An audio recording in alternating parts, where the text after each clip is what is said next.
Je ne comprends pas qu'on ne fasse pas confiance à la nouvelle génération. J'ai confiance dans la nouvelle génération. Peut-être parce que je la connais, que je la fréquente depuis très longtemps, que j'ai toujours eu ce souci d'aller vers elle, de l'écouter, de lui parler, que mes 4 enfants, qui sont donc de 4 classes d'âge différentes, m'ont toujours emmené des camarades.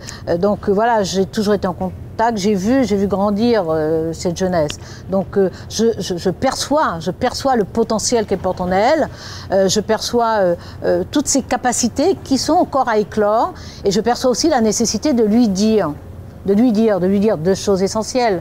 La première, c'est elle est capable. Donc oui, j'ai confiance en elle, elle est capable. La deuxième, c'est qu'elle n'est pas miraculeuse. Elle peut faire d'énormes bêtises. Et qu'en son sein, il y a aussi des jeunes qui ont l'esprit rétrograde, qui sont des vieux machins, qui ne sont pas curieux des autres, qui n'ont pas le goût du risque, qui n'ont pas l'envie de vivre, l'envie de transformer. Donc il y a tout ça en la jeunesse, mais on peut lui faire confiance. Je leur demande d'être exigeants vis-à-vis de celles et de ceux qui, avant eux, ont pris des décisions et ont fait que le monde est tel qu'il est.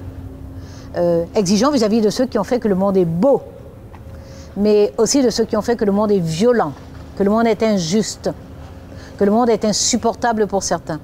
Parce que ce monde n'est pas donné, chaque génération peut le pétrir, le modeler, comme elle l'entend, comme elle le rêve, comme elle le veut. Il y a quelques valeurs fondamentales, on les transmet. Eux, ils doivent les faire vivre. Le droit lui-même.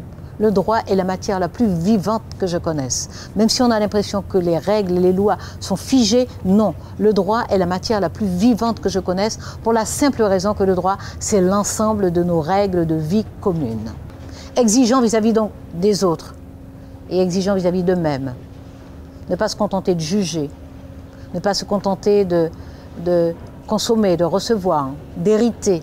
Exigeant vis-à-vis d'eux-mêmes, c'est-à-dire chercher profondément en eux ce qu'il y a de meilleur, même si ce meilleur est encore assoupi, aller le chercher, l'arracher ce meilleur, le jeter au soleil et à la pluie de façon à ce qu'il prospère et qu'il donne de belles fleurs.